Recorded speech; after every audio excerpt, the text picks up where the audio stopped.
Hey guys, April Melvin here, and today we're going to talk about how to balance it all, how to balance your faith, your family, your work, all of the things that you typically are trying to manage all at once. We're going to talk about how to manage them from a Christian perspective. And before I get into that, I do want to ask that you guys please like and subscribe to my channel. I put out new messages on Thursday and they are faith-based. So if that interests you, hit the subscribe button and don't forget to ring that bell. All right, now I know I promised practical tips, and we are gonna get into the practical tips on how to keep everything going. But I think first we need to establish the priority side of things, because I do think that the visual we have of balancing all of the things is more like a juggling act, right? We're throwing the faith ball up in the air and then we're catching the family, and then we're throwing that in the air and we're catching the work, and we're just, we're trying to keep all of the balls going by just giving a little bit of attention to all of the things at one time. And that's where you fall, because you're gonna drop a ball. It's too much to keep in the air all at the same time. And so for a Christian, rather than a juggling act, the visual I want you to have for balancing is think about building a tower. You want a really strong base at the bottom of the tower, and you want that really strong base at the bottom because that strong base at the bottom foundationally holds the middle. And then the middle also needs to be a little bit strong because they have to hold the top, right? And they all kind of work together. Here's the scripture that I want you to focus on for that. And that's in Matthew 6:33, which says, "But seek first," foundation, seek first the kingdom of God and his righteousness, and all of these things will be added unto you. So for a Christian, it's not juggling everything in the air and hoping that going to church on Sunday and putting a little bit of money in the tithe box and, doing a Sunday school every once in a while, that's enough to keep your faith going, right? It's foundational. We need to be seeking him first. Everything that we do, not that we're going to do it perfectly, but in everything that we do, we need to be submitting ourselves, our thoughts, our actions to his righteousness. We need to be seeking his kingdom. And I think when we even hear the words seek his kingdom, we inflate it to mean, well, I've just got to be reading the Bible and I have to be praying. That's not the only way we seek his kingdom. We seek it through loving people that aren't loving. We seek it through our integrity. We seek it through being good wives and husbands and being good parents and serving at church, obviously, and even at work, right? Making sure that we are doing the things that honor him in our actions and our deeds. And so everything that we do, right? We need to be seeking the kingdom. That creates that firm foundation. And the ironic part is, if we are consistently seeking him, that firm foundation of seeking his kingdom will create this platform that will help us be better in our family lives. It will. If we are working and creating that foundation as people that are Christ-centered and following God as best we can, those principles will help us be better spouses. It'll help us love our spouse more, even when our spouse doesn't feel very lovable in that moment. Or it will help us be better parents, right? And really walk with that love and truth that the Bible encourages us to be. And so it's very important. That foundation makes us better with our family, but then it also makes us better at work, right? If our family life is good and we've found that firm foundation of being Christ followers, that it makes us easier to perform well at our jobs. And so priorities, first thing first, we have to be seeking his kingdom. And if we do that consistently in all of the areas, it creates that foundation to make us better parents and then better employees or our bosses or managers or whatever we are in our career. So priority, first things first, seek his kingdom. Okay, now for the practical tips. First things first, and you're not going to like this tip. I'm just going to apologize in advance because you're not going to like it. We have to take care of our bodies. We abuse our bodies so much. We don't provide the right hydration. We're not drinking our water. We're thinking that we can survive on iced coffee and a granola bar, so our nutrition is completely off. We're not moving and stretching or strength training, right? We're just living. And that's not good. In order to maintain all of the things, we need to have a body that's physically capable of doing that. There's a reason why you're so exhausted. There's a reason why you're so stressed all of the time. And a lot of that has to do with we're not taking care of our physical bodies. So the very first practical tip that I'm going to give you is to start implementing healthy habits into your life. And I do think that we are at our detriment not talking about this from the pulpit more, because it is important. And we see that importance in Daniel. In fact, Daniel 1 in verse 8, Daniel says, but Daniel resolved not to defile himself with the royal food and wine. And he asked the chief official for permission not to defile himself in this way. So what had happened is the king of Babylon had captured the Israelites, because that was kind of the thing in the Old Testament. They kept messing up and getting captured anyway. So the king was trying to feed these young men the food from his table, because he thought, well, this is really great food, and Daniel knew that food was not good for him. And so he asked the official that was kind of taking care of him, can I not eat this?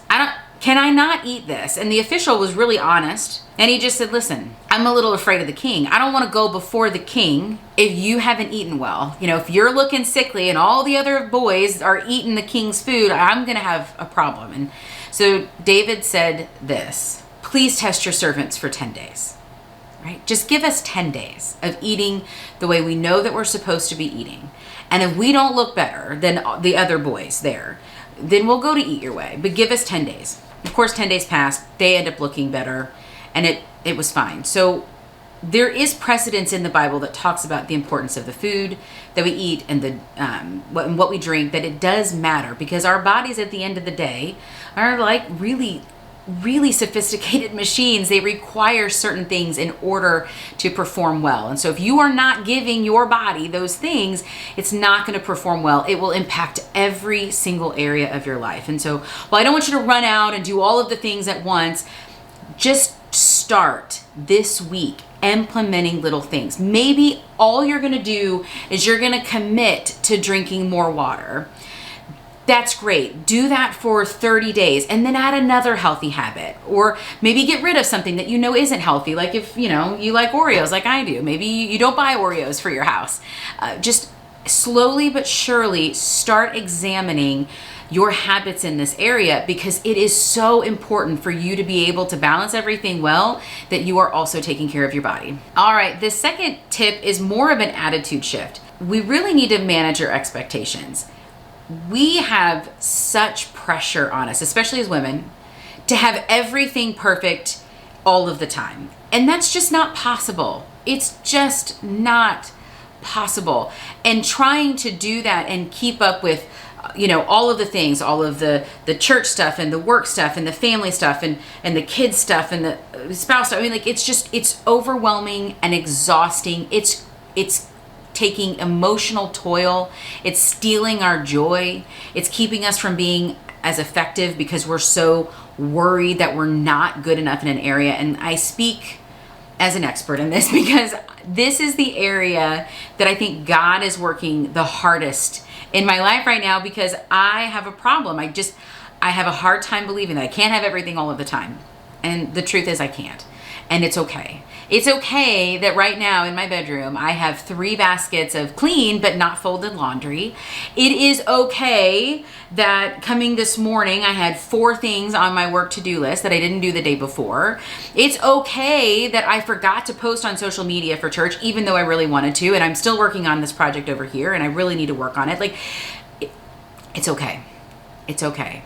I am a human. I'm going to do the best that I can. And again, as long as I have my priorities where I'm seeking God's kingdom, I'm doing my best to take care of my family and take care of my career stuff, it will be okay. So managing your expectations is incredibly important. Giving yourself grace when you can't knock everything out, that's incredibly important.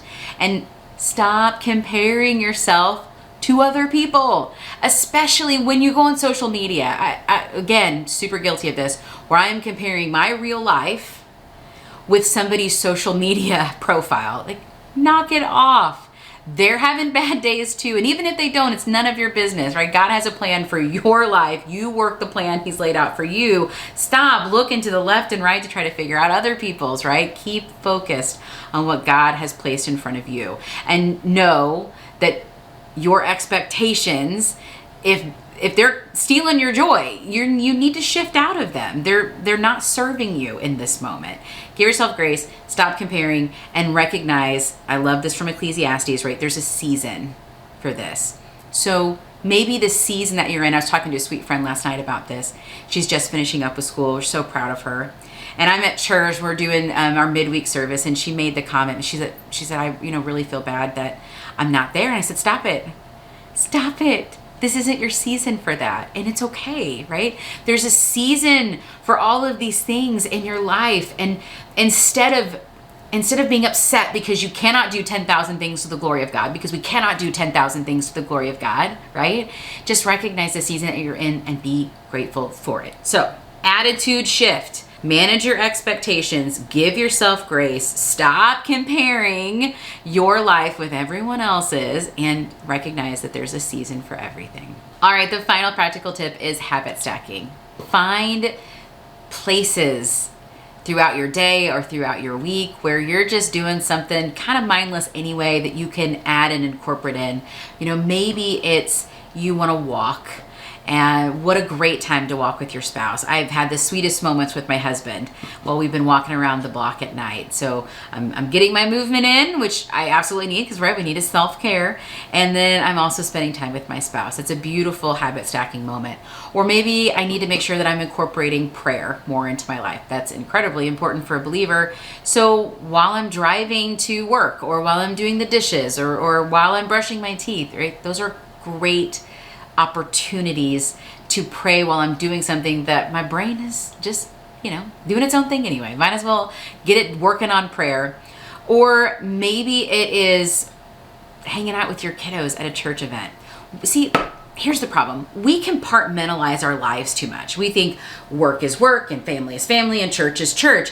When the truth is, it should all be together, right? There shouldn't be that separation. You can absolutely connect with your teenager at a church event, I promise you. And what an incredible opportunity to teach them foundationally how important church and service is by bringing them along with you, right? They don't have to stay at home. They can absolutely come with you and hang out and serve. It's really, really wonderful for them. Our family serves together in our church all of the time, and it creates such beautiful connection moments. And another thing that you can do if you've got littles, maybe you read to them at night. That's pretty common. So swap out, not all, but some of those wonderful children's books for some Christian children's books. There's a ton of great Christian children's books out there. In fact, I'm getting ready to launch my first children's book. I'm very excited about it. On March 7th, called Dragons Don't Go to Church. It's a sweet story for 3 to 5-year-olds.